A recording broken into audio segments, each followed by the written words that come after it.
రాష్ట్ర ముఖ్యమంత్రి వర్యులు శ్రీ నారా చంద్రబాబు నాయుడు గారికి మరియు డిప్యూటీ సీఎం పవన్ కళ్యాణ్ గారికి మరియు నాదెండ్ల మనోహర్ గారికి మరియు నారా లోకేష్ గారికి అందరికీ పాదాభివందనాలు సార్. సార్ నా పేరు మువ్వల మేఘనాథ్ సార్.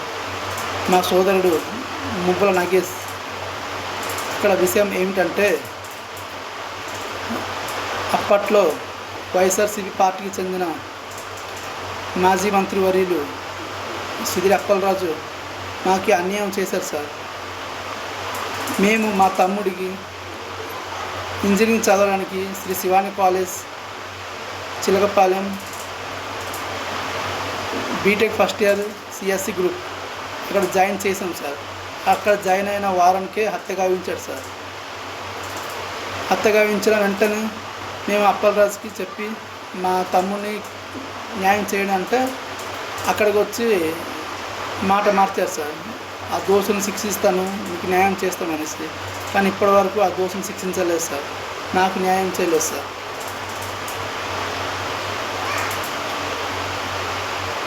అప్పట్లో అడిగాం సార్, మా తమ్ముడు న్యాయం చేయమంటే మేము మాకు చేయలేను, కనీసం పోస్ట్ మార్టం రిపోర్ట్ అయినా మాకు ఇప్పించండి సార్ అంటే, లేదు నేను మరి నీకు న్యాయం చేయలేను. అప్పుడు మేము ఆయనకి నమ్మలేదు సార్. మాకు మోసం చేశారనేసి మీ కూటమి గవర్నమెంట్ వచ్చాక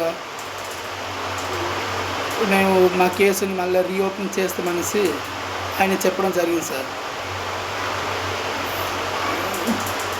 ఆ టైంలో ఎలక్షన్ టైంలో మా పలాసలో నియోజకవర్గంలో నారా లోకేష్ గారు యువగలం మీటింగ్ వచ్చి మా మువ్వల నాగేష్ న్యాయం చేస్తాను, మా పార్టీని తీసుకురండి, మా కూటమి ప్రభుత్వం తీసుకురండి, 100 రోజుల్లో న్యాయం చేస్తాను, ఆ దోషులను శిక్షిస్తాను, మీకు మా పార్టీ తరఫున మీకు న్యాయం చేస్తామనేసి మాట ఇవ్వడం జరిగింది సార్.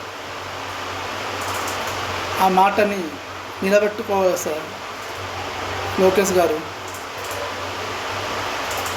అయ్యా, మేము ఒక నిరుపేద మత్స్యకారులం, మాది నివల్ర గ్రామం సార్. మేము అందరు వేటకెళ్ళి కొంత చేపలు దొరికితే అది అమ్మి మేము బ్రతికి వాళ్ళం సార్. మాలాంటి ప్రజలకి మీరే అండగా ఉండాలి సార్ ఎప్పుడైనా. ఎందుకంటే మేము చాలా చదువుకునే లేని వాళ్ళం సార్. ఇక్కడ విషయం ఏమిటంటే, మేము ఒక ఇంజనీరింగ్ చేయాలన్నా, చదువుకోవాలన్నా, బయటికి పంపించాలన్నా మాకు ఇప్పుడు చాలా భయం వేస్తుంది సార్. ఎందుకంటే మా తమ్ముడు ఇప్పుడు చనిపోయారు, రేపోతే ఇంకా అలాగే జరిగితే చాలా ఇబ్బందిగా ఉంటుంది కదా సార్ మా ఊరి ప్రజలకి. అందుకే సార్ మా తమ్ముడికి మీరే న్యాయం చేయాలి సార్. నారా లోకేష్ గారు మీకు చేతులైతే మొక్కుతున్నాం సార్. Thank you sir.